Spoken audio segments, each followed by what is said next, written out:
Paul Thomas, Seneca Lake Wine Trail, here to Tim Miller, winemaker at Chateau LaFayette, Reneau. Tim, tell us a little bit about Chateau LaFayette. Well, Chateau was founded in about 1985 from Dick and Betty Reneau. They purchased the property. The first vintage that we were open for was 1986, and I've been in business ever since, and it'll be 28 years.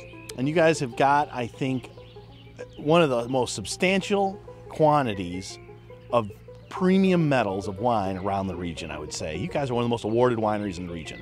Yeah, we've done very well. A lot is due to the property itself. The grape growing here is prime land.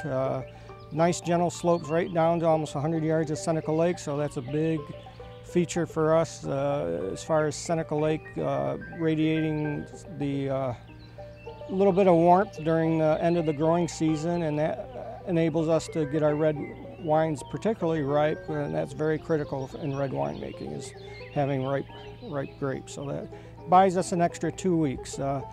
Down here in the end of October, first part of November, everything will still be green, and just to the east of 414, the leaves have already fallen off. So it's a you can see the difference. Deal. Yeah.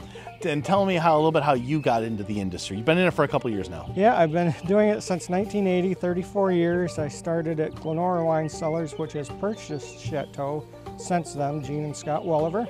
And I basically went there as a assistant winemaker.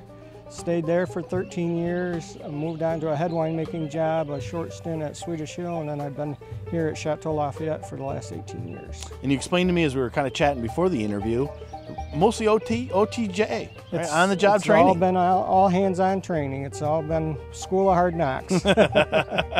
And most of the wine you produce here at Chateau LaFayette, correct me if I'm wrong, a lot of it is made with the grapes you guys grow. Yeah, all the vinifera, all the Chardonnay, Rieslings, Cabernets, Merlots, they're all estate grown so that we can have the grapes the way we want them. Control the tonnage, control the trellising, and like the whole process from start to finish, you guys are in command. From start to finish, from the time the grapes are picked, harvested, and then bottled, everything's done right here. So you know exactly, and you know these grapes. And we know. You've been living with these vines for quite a while now. And we've changed our techniques as new techniques come available, and we learn, and you know, to keep the tonnage down on our red wines, to get the grapes ripe, and so it's very important that we have our hands on from start to finish. You mentioned earlier that the transition in the ownership, so now Gene Pierce, one of the owners of the facility, well-known, respected owner of Reneau Wine Cellars and other businesses in the region. Tell us about maybe some new things we can look forward to at Chateau LaFayette Reneau. Well, luckily enough here at Chateau, we still have another 20 acres on our property that can be planted with grapes.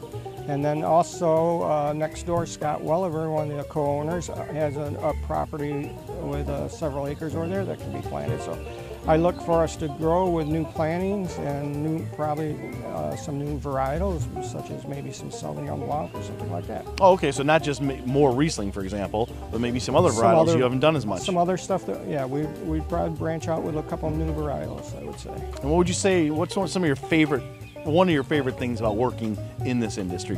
Well, I think it's what's unique about being a winemaker is that as the seasons change, so does your job. You know, in fall we have harvest, of course, and then all the grapes are coming in, and then as that winds down, we're finishing up fermentations. In winter we'll be putting wines in barrels, and we age a lot of our reds for anywhere from 18 months to 2 years. More on the traditional side here at Chateau. We believe in quality and tradition, and as the winter winds down, then we start moving into bottling, getting wines prepared for bottling in the spring, and run right through the summer, and then it kind of cycles all over again. It's never a boring day. It's never a boring day. So. All right, anything else you want to touch on? I guess pretty good. Excellent. Tim Miller, winemaker here at Chateau LaFayette Reneau, and man about the industry for decades now. Thank you for your time. You bet.